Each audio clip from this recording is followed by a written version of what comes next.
प्रातः क्लास चल रहा था 2/9/66 का। दूसरे पेज के मध्य में बात चल रही थी कि धंधा व नौकरी आदि करते हुए भी ये कोर्स लेना है। ये षष्ठी का चक्र कैसे फिरता है, ये नॉलेज भी बुद्धि में रखनी है। और ये तुम्हारी याद संजीवनी बूटी है। एक दो को याद दिलानी चाहिए। अगर स्त्री पुरुष हैं तो एक दूसरे को याद दिलाते रहें।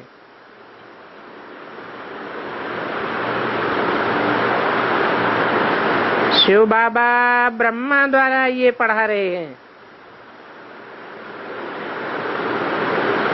बुद्धि में रहे कि शिव बाबा के रथ का श्रृंगार कर रहे हो। ऐसे भी शिव बाबा की याद रहनी चाहिए।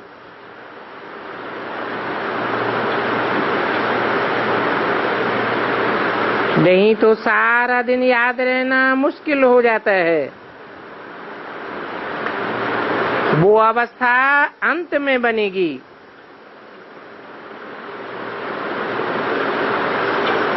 जब कर्मातीत अवस्था बनेगी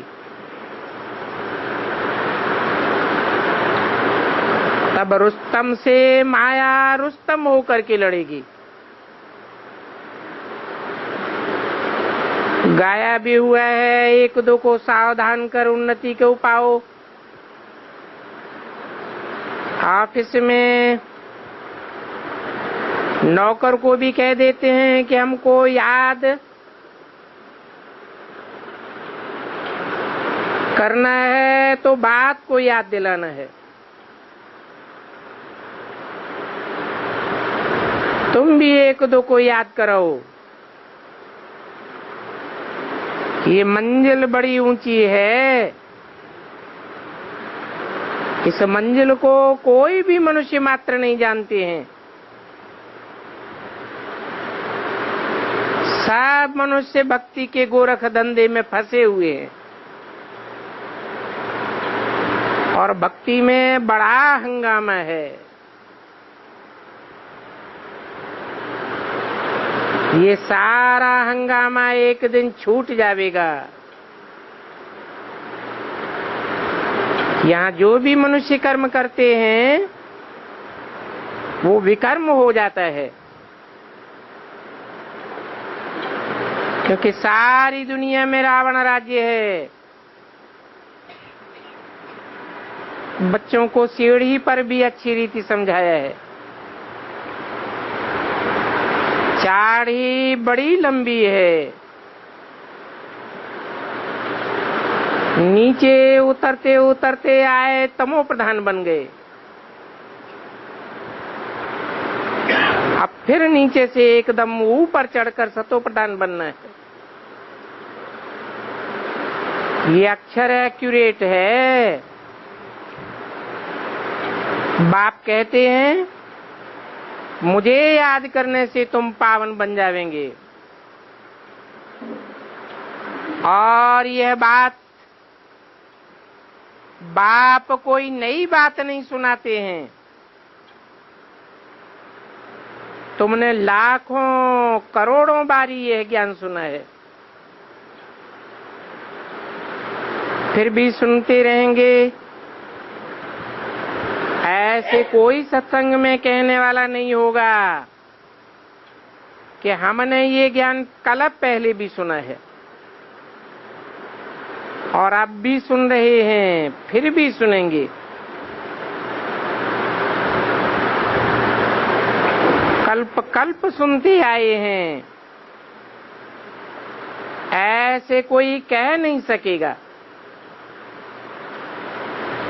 बल रामायण में कह दिया है, कल्प कल्प लगी प्रभु अवतारा, परंतु वो तो भगवान को त्रेता में ले गए। बाप समझाते हैं तुमने आधा कल्प द्वापर कलयुग में भक्ति की है, अब फिर तुमको ज्ञान मिला है। इस ज्ञान से ही सदगति होती है। ये ज्ञान तुमको कल्प कल्पांतर मिलता रहा है और कोई मनुष्य इन बातों को समझ नहीं सकता। ज्ञान सागर एक ही बाप को कहा जाता है। जिस बाप के तुम बच्चे अभी सन्मुख बैठे हो, जानते हो हम यहाँ आते हैं नरकवासी से स्वर्गवासी बनने के लिए। बाप को याद करने से तुम्हारे सारे पाप कट जाएंगे। ये समझने की बात है कि बाप को याद करने से कैसे पाप कटते हैं। दुनिया में जो भी मनुष्य मात्र हैं, सबसे पाप होते हैं। एक ही आत्मा है जो निष्पाप है, उसको पाप और पुण्य दोनों ही नहीं लगते। तो ऐसे बाप को याद करने का पुरुषार्थ करना है। कोई जज हो अथवा बड़ा हो, वो कहते हैं कि परमात्मा का नाम रूप नहीं है, परंतु ये तो हो ही नहीं सकता। 2:66 की वाणी का 3रा पेज। नाम रूप नहीं है तो उनको पुकारते क्यों हैं? उनकी महिमा क्यों गाते हैं? जरूर कोई चीज है ना। और नाम भी काम के आधार पर पड़ता है ना।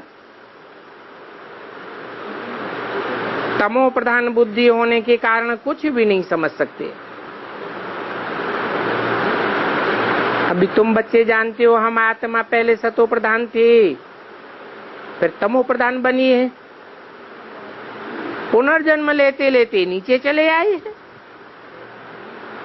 बाप समझाते हैं, मीठे मीठे बच्चों, इतने 84 लाख योनियां तो कोई लेते ही नहीं है ही मैक्सिमम 84 जन्म, और सबका पुनर्जन्म होता है। ऐसे थोड़े ही है कोई ब्रह्म में जाकर लीन हो जाएंगे अथवा सदा काल के लिए मोक्ष को पा जाएंगे। नहीं, ये तो बना बनाया ड्रामा है। एक भी जन्म कम जास्ती नहीं हो सकता। अनादि अविनाशी ड्रामा है।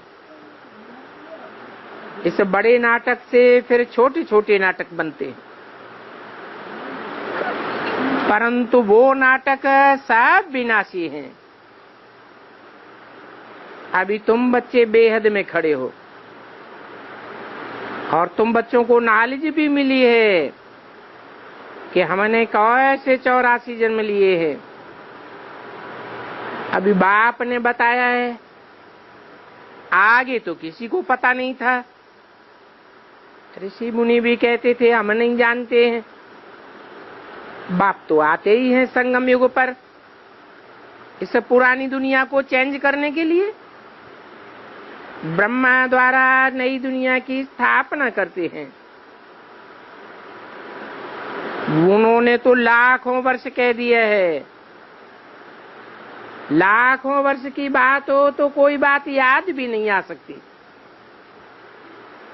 और महाप्रलय भी कोई होती नहीं है। तुम बच्चे समझते हो, पहले नंबर में सबसे प्यारा है बाप। फिर दूसरे नंबर में प्यारा है श्री कृष्ण। सन्यासी थोड़े ही ये बात समझते हैं, वो तो आते ही बाद में। उनको क्या पता कि तुमने ही 84 जन्म लिए हैं और तुम ही जानते हो। श्री कृष्ण है स्वर्ग का पहला प्रिंस,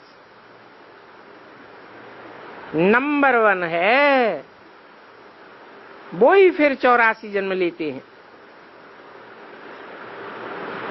और तुम ये भी जानते हो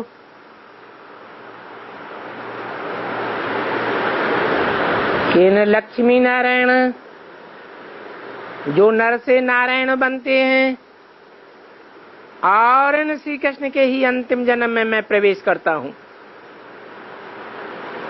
अभी तुमको पतित से पावन बनना है और पतित पावन बाप ही है और कोई मनुष्य मात्र नहीं हो सकता। पानी की नदियां थोड़े ही पावन कर सकती है। पानी को बिलोने से कोई सार थोड़े ही निकलेगा। ये नदियां तो सतयुग में भी होती हैं। जड़ नदियां भी होंगी, ह्यूमन नदियां भी होंगी। वहां पानी बहुत शुद्ध रहता है, किचड़ा आदि तो वहां होता ही नहीं। यहाँ देखो हरिद्वार में ही कितना कचरा पड़ जाता है, बाबा का खुद देखा हुआ है। उस समय तो बाबा को भी ज्ञान नहीं था, अभी तो वंडर लगता है कि ये पानी कैसे पावन बना सकता है। कितनी मनुष्यों की पत्थर बुद्धि है। तो बाप समझाते हैं, मीठे मीठे बच्चे कोई भी बात में कभी मुझो नहीं। बाप को कैसे याद करें? कहते हैं ना, अरे तुम बाप को याद नहीं कर सकते हो। वो कुख की संतान होती है, वो भी अपने बाप को याद करती है। और तुम तो मुखवंशावली बच्चे हो, तुम एडाप्टेड हो। एडाप्टेड बच्चों को जिस बाप से मिल्कियत मिलती है, उनको कोई भूल सकता है क्या? बेहद के बाप से बेहद की मिल्कियत मिलती है, तो उस बेहद के बाप को भूलना थोड़ा ही चाहिए। अनेक जन्म जन्मांतर की मिल्कियत मिल जाती है। लौकिक बच्चे बाप को भूलते हैं क्या? पर यहाँ तो माया का अपोजिशन होता है, माया की युद्ध चलती है। ये सारी दुनिया कर्म क्षेत्र है। उन्होंने तो गीता में सिर्फ कुरुक्षेत्र को समझ लिया है। बाप कहते हैं ये सारी दुनिया में अनेक धर्म फैले हुए हैं, इसलिए बोला है धर्म क्षेत्रे कर्म क्षेत्रे। बाप ही आकर के कर्म अकर्म विकर्म का राज समझाते। आत्मा इस शरीर में प्रवेश कर यहाँ कर्म करती है, परंतु यहाँ रावण राज्य में कर्म विकर्म बन जाते हैं। वहां नई दुनिया में रावण राज्य ही नहीं होता, तो कर्म अकर्म बन जाते हैं। वहां विकर्म कोई होता ही नहीं है। ये समझना बहुत सहज बात है। यहाँ रावण राज्य में कर्म विकर्म हो जाते हैं, इसलिए कर्म का दंड भोगना पड़ता है। ऐसे भी नहीं कहेंगे कि रावण अनादि है, नहीं, आधा कल्प है रावण राज्य और आधा कल्प है राम राज्य। जब तुम देवताएं थे तो तुम्हारे कर्म अकर्म थे। क्यों अकर्म हो जाते थे?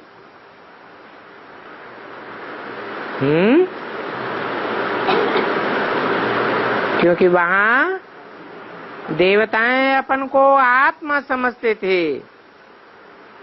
देवभान से विकर्म होते हैं, वहां देवभान होता ही नहीं। अभी ये नॉलेज तुम्हारी बुद्धि में बैठी है।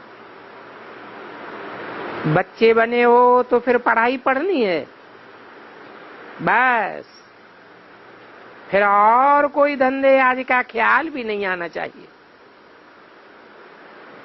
परंतु गृहस्थ व्यवहार में रहते ये धंधा आज भी करने वाले हैं। तो बाप कहते हैं कमल फूल समान रहो। ऐसे देवताएं तुम बनने वाले हो। ये कमल फूल की निशानी विष्णु को दे दी है, क्योंकि अगर तुम ब्राह्मणों को देंगे तो शोभेगा नहीं, विष्णु को शोभता है। वही विष्णु के दो रूप लक्ष्मी नारायण बनने वाले हैं। कौन से दो रूप? संगम युगी नर से डायरेक्ट नारायण और सतयुग में नर से प्रिंस, फिर प्रिंस से नारायण बनने वाले वो हैं ही अहिंसक परमो देवी देवता धर्म। न कोई विकार की काम कटारी होती है, न लड़ाई झगड़ा मारा मारी आदि होती है। तुम डबल अहिंसक बन जाते हो। तुम ही थे, अभी वो फिर तुम ही बनते हो। बाप ने ये 84 का चक्र समझाया, परंतु ये बातें कोई शास्त्रों में नहीं है, सिर्फ देवताओं के चित्र रह गए हैं। कोई से पूछो तो कहेंगे ये देवताएं सतयुग के मालिक थे और इन देवताओं से ऊपर कोई नहीं है। नाम ही है गोल्डन एज। कंचन दुनिया थी, आत्मा और काया दोनों कंचन बन जाती है। अब बताओ ये कंचन काया कौन बनाते हैं? कहेंगे बाप ही बनाते हैं। अभी तो आयरन एज है ना। अभी तुम बच्चे जानते हो सतयुग पास्ट हो गया, कल सतयुग था, अभी कलयुग है। पहले तुम ही सतयुग में राज्य करते थे।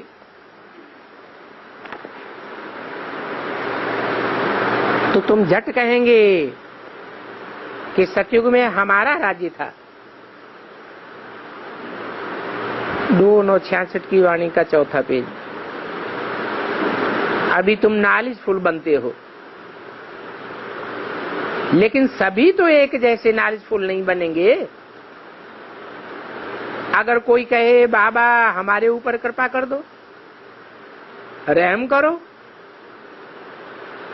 तो बताओ ट्रांसफर कैसे होंगे? क्लास में तो नंबरवार होते हैं ना, एक जैसे तो सब नहीं हो सकते। बाप तो गिनती का हिसाब किताब भी बताते हैं। मैं हर 5000 वर्ष के बाद आता हूं। तो विचार करो आगे हम कितने बेसमझ थे। बाप जिसने विश्व की बादशाही दी उनको हम भूल गए। अब ये भुलाया किसने? जरूर कहेंगे इन गुरुओं ने भुलाया। बाप कहते हैं मैं तो कोई शास्त्र आदि नहीं पढ़ता हूं, मेरा चित्र दिखाते हैं। ब्रह्मा द्वारा सभी वेदों शास्त्रों का सार सुनाता हूं।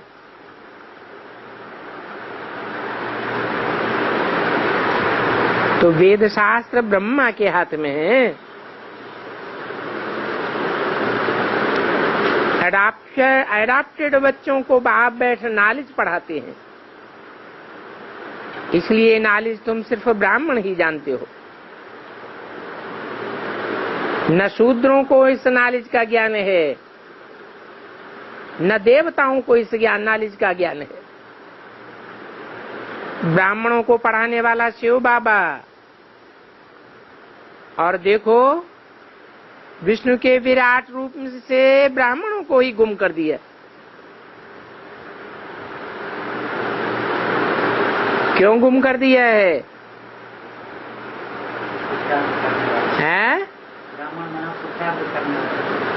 हाँ, पुरुषार्थी ऊपर नीचे होते रहते हैं, इसलिए उनको गुम कर दिया है। बाकी देवता, क्षत्रिय, वैश्य और शूद्र दिखाते हैं। इन सभी बातों को अभी तुम समझते हो, तुमको अंदर में खुशी रहती है। स्टूडेंट जो पढ़ते हैं उनकी चाल चलन आदि भवके से होते हैं।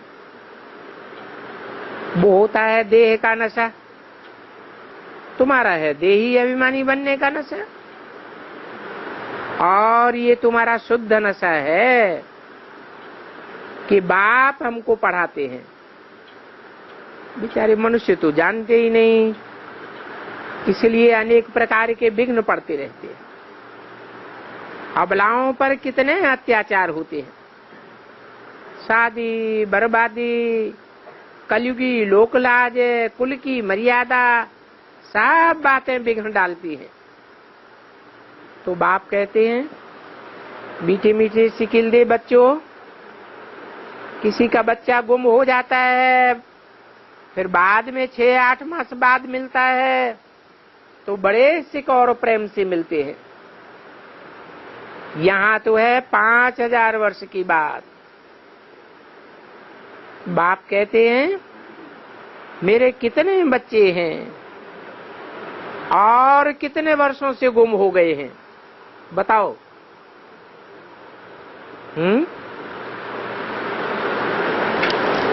कितने बच्चे हैं मेरे और कितने वर्षों से गुम हो गए?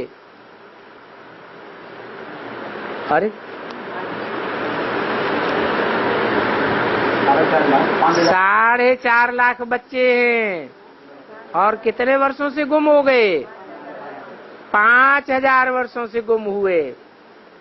4.5 लाख हैं कि कम जागती हैं?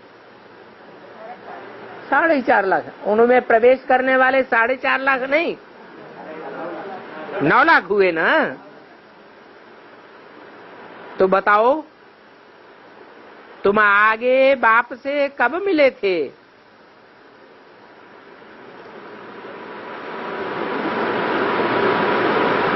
तो कहेंगे 5000 वर्ष पहले हम बाप से गुम हुए थे।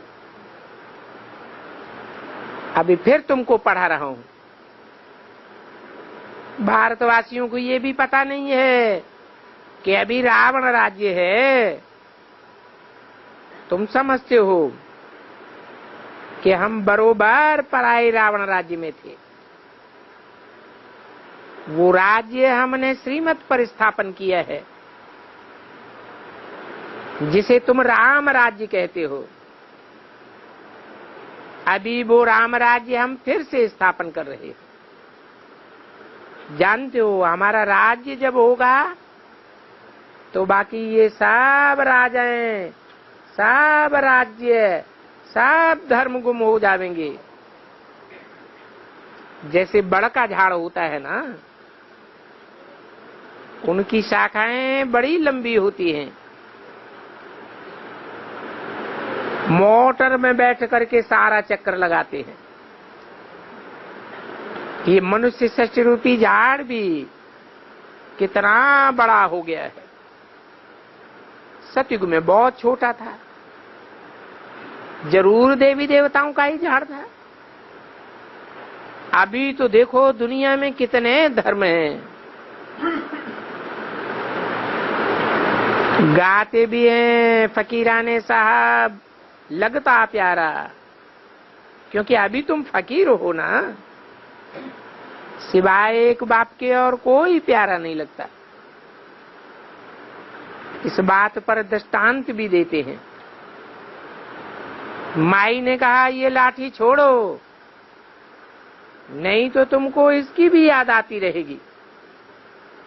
बाप भी समझाते हैं, देह सहित देह के सभी संबंध छोड़ो। सभी चाहते तो हैं कि हम घर जावें, यहाँ तो अपार दुख है, विनाश के लिए कितनी तैयारियां कर रहे हैं। बाप कहते हैं ये विनाश भी कल्प पहले मिसल होना है और कल्प कल्प होता आया है। ये तो बड़ी खुशी की बात है। कृष्ण के चित्र में भी दिखाया हुआ है, विनाश के बाद विश्व में शांति होगी। अभी तुम श्रीमत पर विश्व में शांति स्थापन कर रहे हो, तो तुम भी शांति धाम चले जावेंगे। फिर बाद में तुम आकर के नई दुनिया में राज्य करेंगे, तो तुमको ये पहले पहले वर्षा मिलता है। क्या? शांति धाम में जाकर शांति का वर्षा मिलता है, फिर सुखधाम में आकर सुख का वर्षा मिलता है।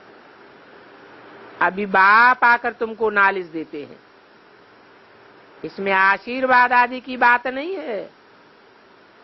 बेहद के बाप से बेहद का वर्षा मिलता है। इस बात को अभी तुम जानते हो। हद का सुख का वर्षा नहीं मिलता है, एक जन्म के सुख का वर्षा नहीं मिलता है। बेहद का बाप है तो बेहद के 21 जन्मों का वर्षा देता है, और 21 जन्मों के आधार पर 63 जन्मों का भी हिसाब बन जाता है। पहले भारत स्वर्ग था, उस समय दुनिया में और कोई धर्म नहीं था। अभी तो सब आत्माएं घोर अंधियारे में, उनको घोर सोजरे में कौन ले जावेगा। गायन भी है, ज्ञान सूर्य प्रगटा, अज्ञान अंधेर विनाश। अभी तो देखो कितना अज्ञान फैला है, कल्प की आयु ही लाखों वर्ष कह देते हैं, तो ये घोर अंधियारा हो गया। इतने अंधियारे में डूबे हुए हैं कि कोई जागते ही नहीं है। तो बाप कहते हैं ये शास्त्र आदि सभी भक्ति मार्ग के, ये भक्ति दुर्गति मार्ग है। बाप ही आकर भक्ति का फल देते हैं। भक्ति रावण से आती है, ज्ञान बाप से आता है। भक्ति का फल भगवान ही आकर के देते हैं। क्या फल देते हैं? ज्ञान देते हैं ना, और फिर इस ज्ञान के आधार पर तुम मुक्ति जीवन मुक्ति में चले जाते हो। सदगति कहा ही जाता है शांति धाम सुख धाम को। तो बच्चों को नशा चढ़ा रहना चाहिए। हम ये शरीर छोड़ जाकर के भविष्य में ये बनेंगे। खुशी में अंदर में नाचना चाहिए। तुम्हारी ये गुप्त खुशी है। बच्चे सभी एक जैसे स्वीट नहीं होते हैं, नंबरवार बच्चे होते हैं। इसीलिए बाबा भी कहते हैं स्वीट स्वीटर स्वीटेस्ट। ये बात भी गाई जाती है ना। अभी तुम बच्चों को स्वीटेस्ट बनना है, इसको कहा जाता है स्कॉलरशिप। अच्छा, मीठे मीठे रूहानी बच्चों को रूहानी बाप दादा का याद प्यार गुड मॉर्निंग, रूहानी बच्चों को रूहानी बाप का नमस्ते। एक छोटी सी अधूरी मुरली है प्रातः क्लास की 10/9/66 की। रिकॉर्ड चला है, तुम्हें पाके हमने जहां पा लिया है। मीठे मीठे रूहानी बच्चों ने गीत सुना। रूहानी बच्चे कहते ही हैं कि हे बाबा, आप बेहद का सुख देने वाले हो। ये बेहद का बाप साहब का बाप है। उनको सब आत्मा रूपी बच्चे याद करते हैं। कोई किस प्रकार से याद करते हैं, कोई किस प्रकार से याद करते हैं, परंतु उनको पता नहीं है कि हमको कोई इस परमपिता परमात्मा से विश्व की बादशाही मिलती है। तुम जानते हो, हमको बाप से सत्य की विश्व की बादशाही मिलती है। वो बादशाही भी अटल अखंड और अडोल है, कोई हमसे छीन नहीं सकता। वो हमारी बादशाही 21 जन्म तक कायम रहेगी। सारे विश्व पर हमारी राजाई रहती है। ऐसी राजाई रहता है को कोई भी छीन नहीं सकता, लूट नहीं सकता। तो हमारी राजाई अडोल है, क्योंकि वहां एक ही धर्म है, एक ही राज्य होता है, एक ही कुल और एक ही मत, एक ही भाषा। द्वैत वहां होता ही नहीं, अद्वैत राज्य है। तो अद्वैत राज्य में देवताएं होते हैं। बच्चे जब गीत सुनते हैं तो बुद्धि में अपनी राजाई का नशा होना चाहिए। ऐसे ऐसे गीत घर घर में रहने चाहिए, जिससे बाप और वर्षे की झट याद आ जाती है। कैसे गीत? तुम्हें पाके हमने जहान पा लिया है। बाप की याद की मस्ती गुप्त रहनी चाहिए। तुम्हारा सब कुछ गुप्त है। तुम्हारा दान, मान, पद, सर्विस सब गुप्त। और जो बड़े आदमी दुनिया में होते हैं उनके तो बहुत ठाट होते हैं, कितना दिखावा करते हैं। तुमको तो कोई ठाट बाट नहीं है। तुम देखते हो बाबा ने जिसमें प्रवेश किया है उसमें भी ठाठ की कोई बात नहीं है। कपड़े आदि सब वही हैं। तुम बुद्धि से समझते हो इनमें बाबा ने प्रवेश किया है। किस लिए प्रवेश किया है? ये राजभाग देने के लिए। ये भी बच्चे जानते हैं, यहाँ हर एक मनुष्य अनराइटियस है।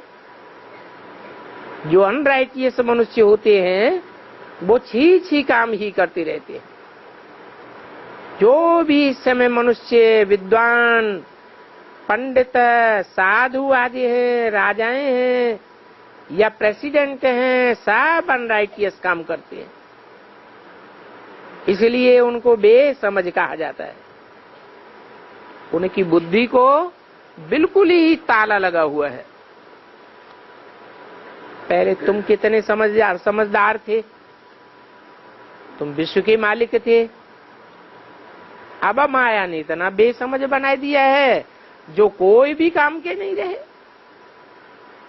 बाप के पास जाने के लिए यज्ञ तप आदि बहुत करते रहते हैं, परंतु उन विचारों को कुछ भी नहीं मिलता। ऐसे ही धक्के खाते रहते हैं, जैसे कोई आरफन धक्के खाता है। अभी तो दिन प्रतिदिन कल्याण होता जाता है। जितना जितना मनुष्य तमो प्रधान होते जाते हैं उतना ही अकल्याण होता जाता है। ऋषि मुनि जिनका गायन है वो पवित्र तो रहते थे, जब सतो प्रधान थे तो साफ कहते थे हम रचयिता और रचना के आदि मध्य अंत को नहीं जानते। नेति नेति कहते थे ना। अभी तो तमो प्रधान बन गए हैं तो कह देते हैं शिवोहम तत्वम ब्रह्मास्मि, परमात्मा सर्वव्यापी है, मेरे में भी है तेरे में भी है। और उनके जो पूर्वज थे वो कहते थे नेति नेति, हम उसके आदि मध्य अंत को नहीं जानते। परमपिता परमात्मा तो कब ऐसे नहीं कहेंगे। परमपिता फिर उनको सर्वव्यापी कहना ये तो रांग हो जाता है। इसलिए फिर ईश्वर व परमात्मा कह देते हैं। पिताक्षर बुद्धि में नहीं आता है और करके कोई कहते भी हैं तो सिर्फ कहने मात्र कह देते हैं। अगर परम पिता कहेंगे तो बुद्धि एकदम चमक उठे। परम पिता माने ही पिताओं का पिता, ऐसा पिता जिसका पिता कोई होता ही नहीं, ऐसा बाप स्वर्ग का वर्षा देते हैं। वो ही है हेवनली गॉड फादर। और हेवनली गॉड फादर है, हेवनली गॉड फादर हमको मिला है तो सोचना चाहिए कि हम नरक में क्यों पड़े हैं। करोड़पति अरबपति का बच्चा हो तो पैसे पैसे के लिए मोहताज होगा क्या? होगा। तो हम हेवनली गॉड फादर के बच्चे, फिर हम दुखी क्यों होते हैं? नरक में क्यों पड़े हैं? क्यों पड़े हैं? हैं? हाँ, क्योंकि घड़ी घड़ी माया संशय बुद्धि बनाती रहती है। अब बताओ हम मुक्ति, जीवन मुक्ति को कैसे पा सकते हैं? जनक के लिए गायन तो है, अंत में आया और 1 सेकंड में जीवन मुक्ति हो गई। परंतु ये बातें किसी की बुद्धि में नहीं आती हैं। आत्मा पतित है, बेसमझ होती जाती है। पहले आत्मा समझदार थी, फिर बाद में तमो प्रधान बनी। सतो रजो तमो बनती तो है ना, तो सब बेसमझ बन पड़े हैं। अभी तुमको समझ आई है, जानते हो कि बाबा ने हमको ये स्मृति दिलाई है। जब नई दुनिया थी, नया भारत था, तो हमारा राज्य था,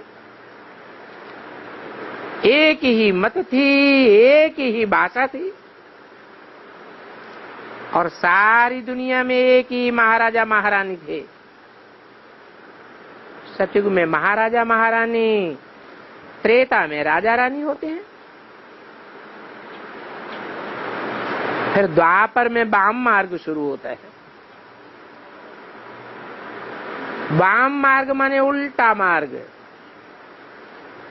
फिर हरेक के कर्मों पर मदार बन जाता है। अपने अपने कर्मों अनुसार एक शरीर छोड़ जाकर के दूसरा लेते हैं। अभी बाप कहते हैं मैं तुमको ऐसे कर्म सिखाता हूं जो 21 जन्म की तुम बादशाही पा लेते हो। बल वहां नई दुनिया में भी हद का बाप तो मिलता है, परंतु वहां ये ज्ञान की बातें बुद्धि में नहीं रहती।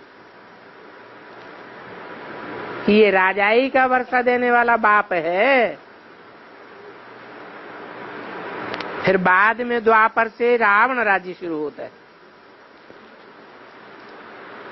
रावण राज्य में विकारी संबंध आ जाते हैं। कैसे संबंध आ जाते हैं? ऐसे संबंध है जो विपरीत कर्म कराने वाले हैं। फिर जैसे जैसे कर्म ऐसा ऐसा फल मिलता है। देवताएं वाम मार्ग में चले जाते हैं तो फिर सतयुग का सुख खलास हो जाता है। फिर जरूर कर्मों अनुसार जन्म मिलता होगा। भारत में राजाएं पूज्य भी थे। सतयुग में यथा राजा रानी तथा प्रजा पूज्य होते हैं। वहां पूजा अथवा भक्ति नहीं होती है। फिर द्वापर में जब भक्ति मार्ग शुरू होता है तो यथा राजा रानी तथा प्रजा पुजारी भक्त बन जाते। बड़े से बड़ा राजा जो सूर्यवंशी पूज्य था वो ही पुजारी बन जाता है। तो फिर औरों की तो बात ही क्या। अभी तुम जो वाइसलेस बनते हो उसकी प्रारब्ध 21 जन्म में मिलती है। फिर भक्ति मार्ग शुरू हो जाता है। जो जो पूज्य देवी देवताएं होकर के गए हैं उन्हों के मंदिर बनाए करके पूजा करते रहते। अच्छा, ओम शांति।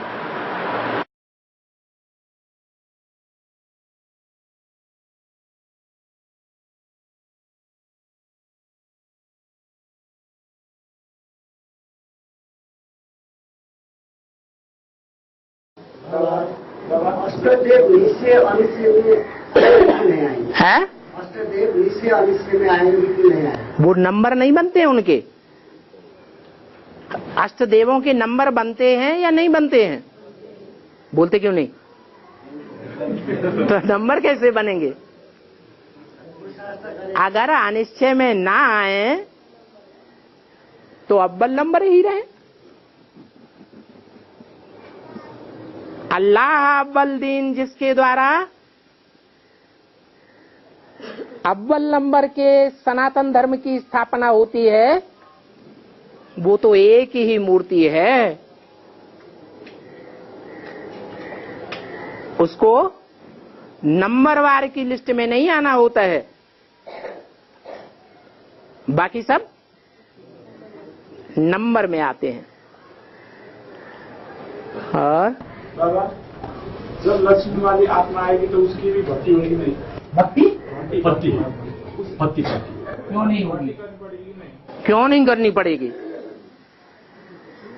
रचना कब बनेगी? रचना बच्चा जब तक बाप के घर में पैदा न हो तो बाप का बच्चा, बाप का वारिसदार कहा जाता है। जैसे 9 महीने गर्भ में पकने के बाद बच्चा बनता है, वो हद का गर्भ है, और ये बेहद का ज्ञान गर्भ है। इसमें भी एक दिन आना एक दिन जाना और 7 दिन की भट्ठी, 9 दिन पूरे नुदे हुए हैं। ऐसी भट्ठी है, ऐसा गर्भ महल है जिसमें बाहर की दुनिया से कनेक्शन कट हो जाता है, हद में भी और बेहद में भी। लेटर भी न लिखे, फोन भी न करे, खाना भी अंदर मिलेगा। जो लौकिक गर्भ होता है बच्चे का, अंदर ही खाना लेता है या बाहर से आता है? किसी होटल से तो नहीं आता। अंदर ही खाना मिलेगा, अंदर ही पीना मिलेगा। 7 दिन तक दुनिया से कोई भी कनेक्शन नहीं रहेगा।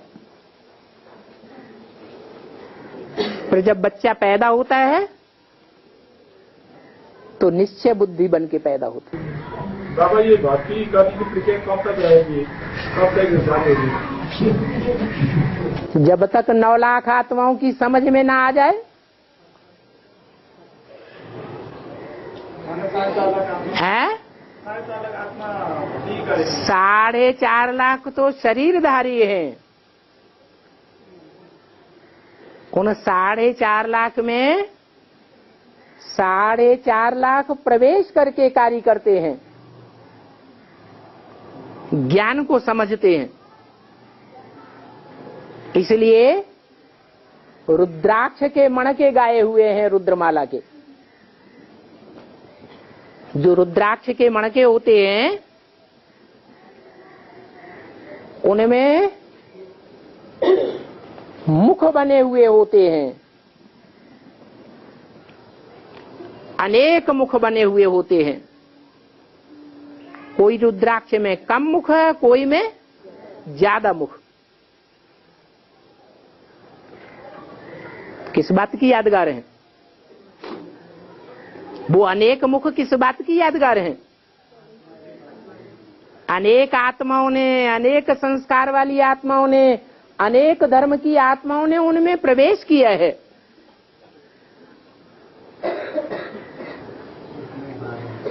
उनमें कोई रुद्राक्ष का मणका ऐसा भी है जो एक मुख वाला है, उसमें और धर्म की आत्माएं प्रवेश नहीं कर सकती।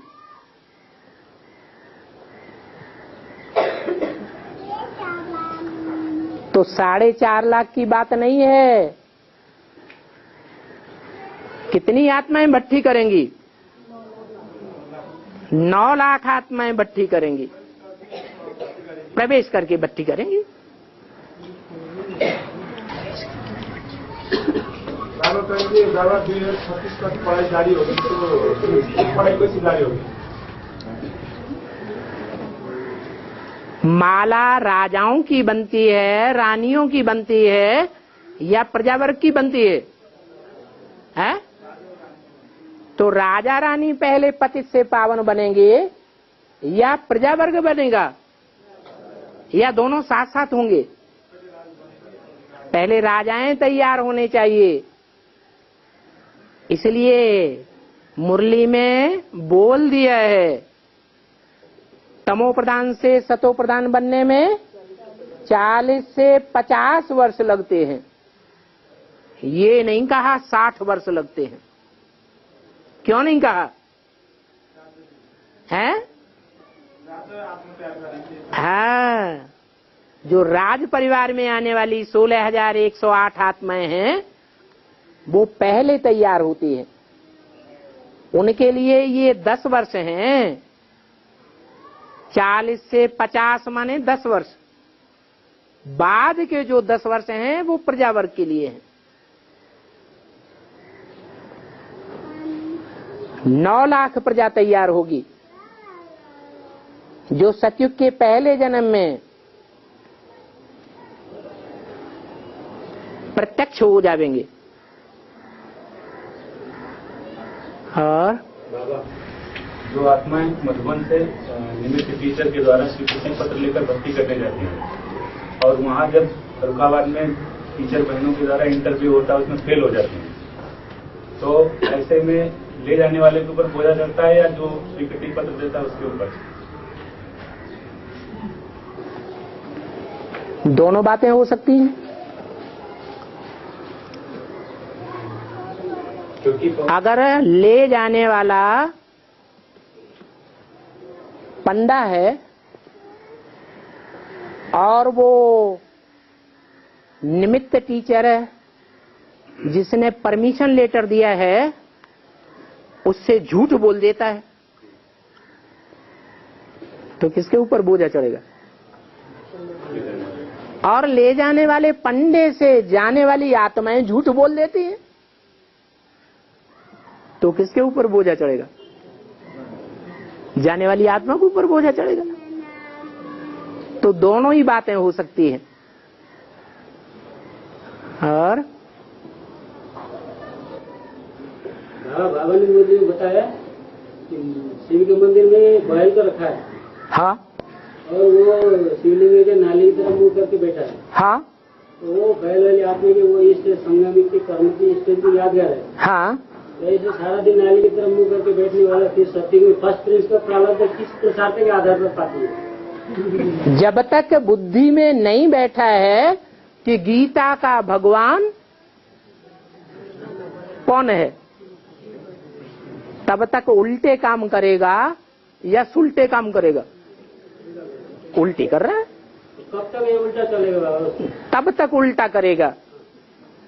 जब तक बुद्धि में ये बात नहीं बैठेगी क्या कि गीता का भगवान मैं कृष्ण की आत्मा दादा लेखराज वाली आत्मा नहीं हूं, गीता का भगवान शिवलिंग जिसे कहा जाता है वो शिवलिंग ही गीता का भगवान है,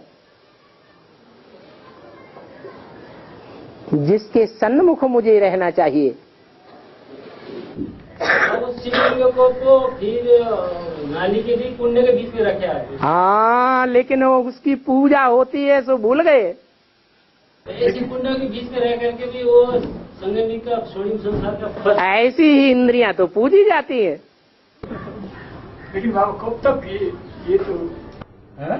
कब तक इसका तो निर्णय हो रहा है? अभी भी पूजा करने वाले पूजा करते होंगे रोटी बेटी से। जिनकी बुद्धि में बैठता है वो रोटी बेटी से पूजा करते हैं इस शूटिंग पीरियड में भी, और जिनकी बुद्धि में नहीं बैठता है वो रावण संप्रदाय अपोजिशन करते हैं।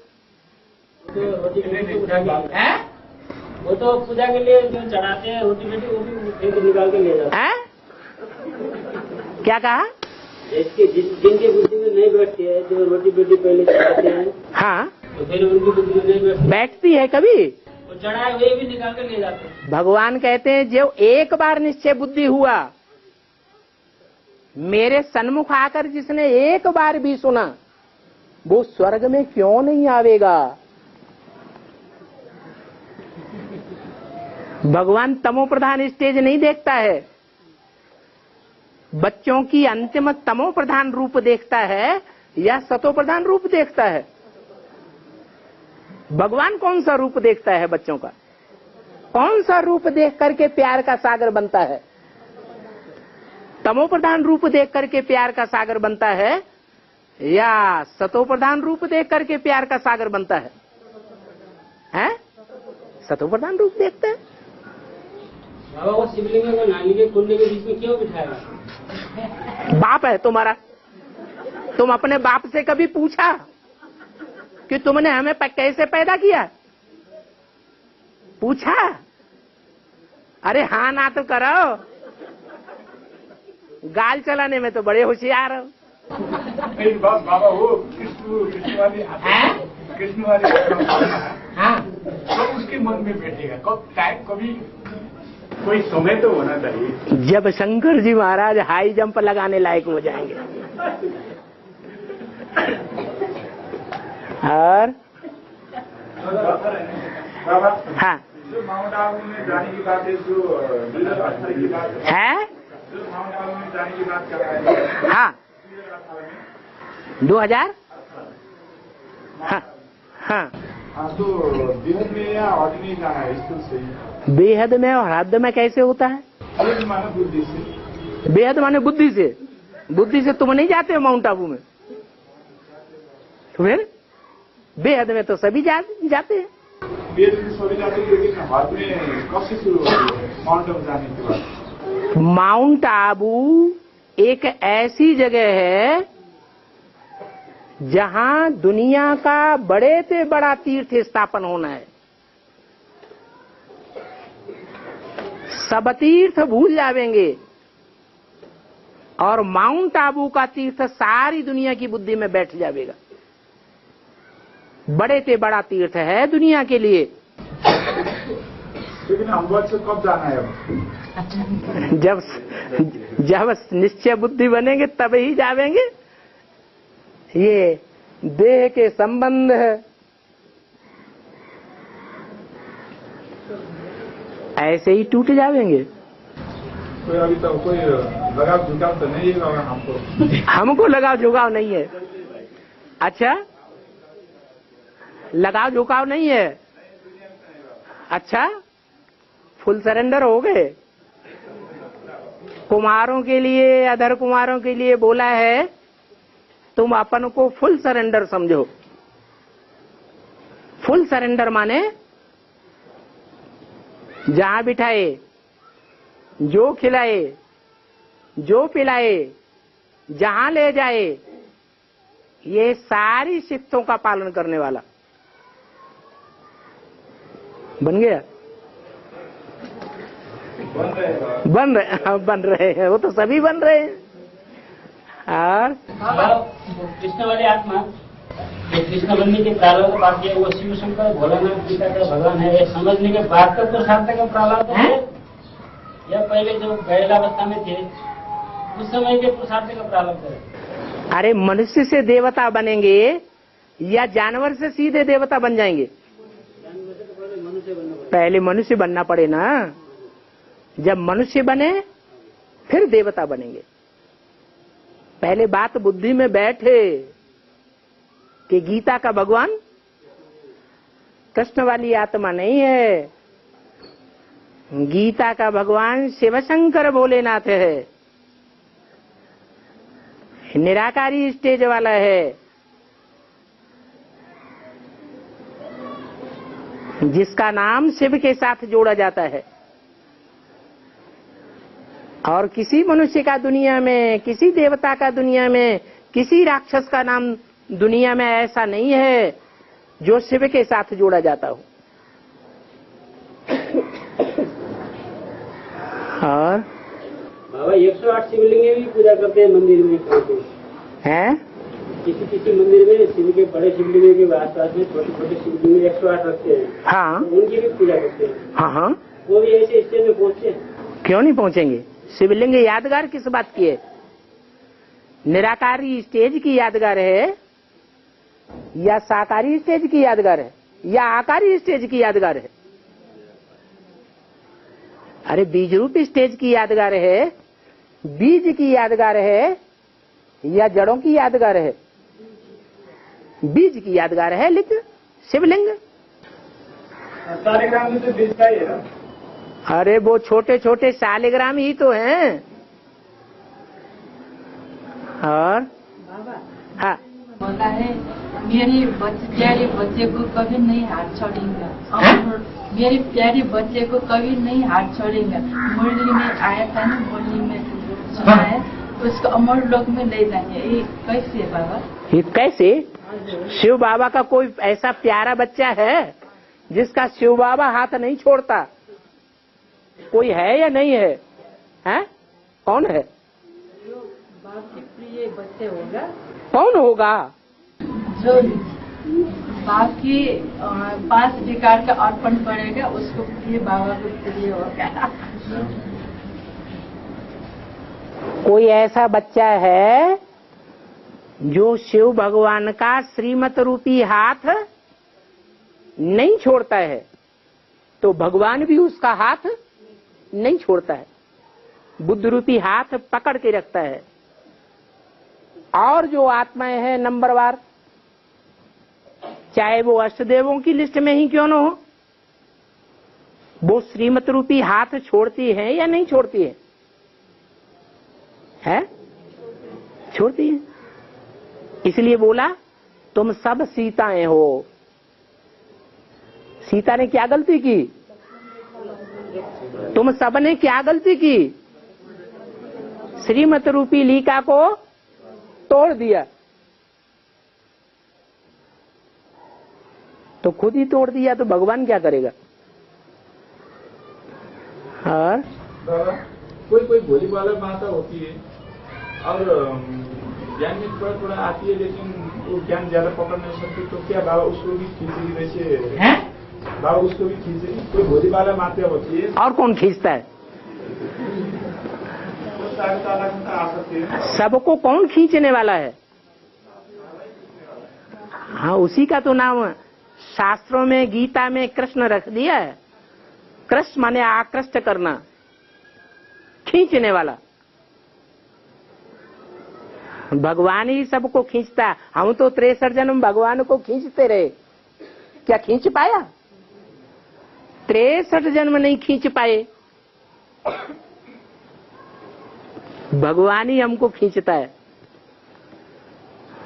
और मानव आत्मज्ञान में नहीं तो अभी माना ज्ञान पकड़ नहीं सकते तो भी बाबा तो उसको तो स्वीकार कर लेते। जो ज्ञान नहीं पकड़ सकती है वो ज्ञान में आते नहीं है, तो फिर और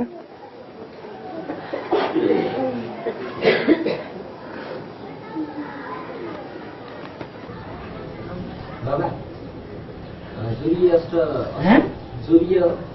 अष्टमार्ग का जो बनता है ना, सूर्यास्त होता है, नहीं सूर्य अष्टदेव बनता है, नहीं अष्टदेव बनते हैं। देव अथवा अनुसूया जो माता बनती है। हाँ जी। इस तरह की आत्मा शुभाव संस्कार, शुभाव संस्कार, हाँ जो बाद में अभ्यर्थ इस तरह से हाँ शुभाव संस्कार, हाँ। बाद में भी देखेंगे कि बेहद में भी इस तरह से देखेंगे। हद माने 63 जन्म और बेहद माने संगमयुगी जन्म। 63 जन्म स्वभाव संस्कार से जो शिव बाबा के नजदीक रहा होगा वो संगम युग में भी नजदीक ही रहेगा या दूर रहेगा? नजदीक ही रहेगा। एक अनुसुईया की बात नहीं है, अष्टदेवों की भी यही बात है। 63 जन्म भी हीरो पार्टधारी का साथ निभाया होगा, तो संगम युग में भी ज्ञान में आने के तुरंत बाद बाप का साथी बनेगा या देहधारी संबंधियों का साथी बनेगा? तन से, मन से, धन से, समय से, संकल्प से, संबंध से, संपर्कियों की ताकत से, इन सब प्रकार से किसका साथ देने वाला प्रैक्टिकल में नजर आएगा? संगम युग में बाप का साथ ही नजर आएगा। ये ज्ञान प्रैक्टिकल है या सिर्फ कहने सुनाने करने के लिए है? प्रैक्टिकल ज्ञान है। प्रैक्टिकल से कोई टक्कर नहीं ले सकता, सच्चाई को कोई झुठला नहीं सकता। और मेरे ऐसे समस्या है कि सभी परिवार को क्लास भी इधर लाकर किया हूँ, तब रोज ही बाबा का श्रीमत सुनाता हूँ, लेकिन भी वो निश्चय नहीं होता है। इसका मेन कारण क्या है? आपको तो वरदान दे दिया ना, बाबा ने तो आपको वरदान दे दिया कि आपका पूरा परिवार ज्ञान में चलेगा। वरदान दे दिया कि नहीं? तो काहे के लिए छटपटाए रहे हैं? जल्दी हो जाए, जल्दी भी हो जाए और वो ज्ञान में आने के बाद सन्मुख की जगह विमुख होने लगे, आमने सामने गालियां देने लगे, ग्लानि करने लगे, तो तुम्हारा फायदा होगा कि नुकसान होगा? है? इसलिए जोर जबरदस्ती नहीं करनी है। नहीं, जोर जबरदस्ती नहीं। बस हो गया, एक बार दो बार हो गया, बस आपका जो फर्ज था वो पूरा हुआ। अब आप निश्चिंत हो जाइए। क्या सब राजा बन जाएंगे? घरों के परिवार के सबको राजा बनाना चाहते हैं? आप अपने परिवार के सभी संबंधियों को राजा रानी बनाना चाहते हैं? बन जाएंगे? है? अरे इतना काफी नहीं है कि उस स्वर्ग में आ जाएंगे? है? पितादा को मालूम है। स्वर्ग में आने कम बात है, पुरुषार्थ कुछ भी नहीं किया, पवित्र रहने का कोई पुरुषार्थ नहीं किया, भगवान का क्लास नहीं सुना, भगवान की वाणी नहीं सुनी, ठाले बैठे। जब टाइम आएगा तो स्वर्ग की नई दुनिया में आपके सहयोगी बन जाएंगे। वो ब्रह्मा कुमार कुमारी सहयोगी नहीं बनेंगे और आपके घर वाले आपके सहयोगी बन जाएंगे। क्यों? क्योंकि वो ब्रह्मा कुमार कुमारी हैं, उन्होंने आपको धक्का दिया है, आपके घर वालों ने आपको धक्का कभी नहीं दिया है। तो आपके अपने कौन है? घर वाले ही है। बाकी आप ये तो पार्शलिटी कर रहे हैं कि हमारे घर वाले ही राजा रानी बने।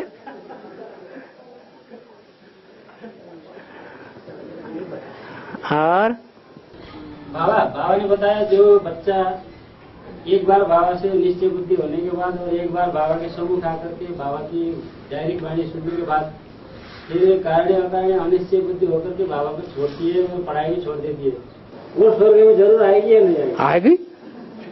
वो बाद में स्वर्ग में आएगी या शुरू में आएगी? मेरे से दो शब्द भी सुना तो स्वर्ग में क्यों नहीं आवेगा?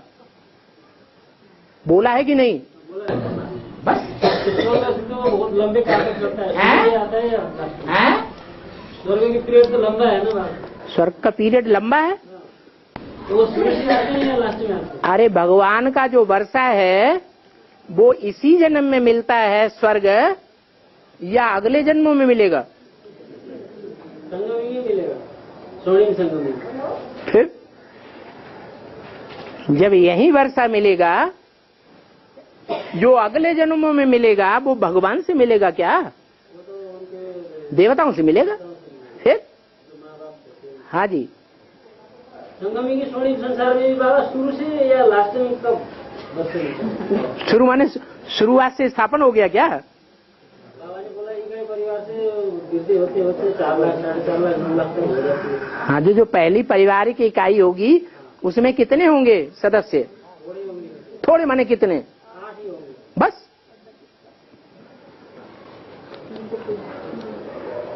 वो 8 में तो वो टूटने वाले नहीं होंगे हैं?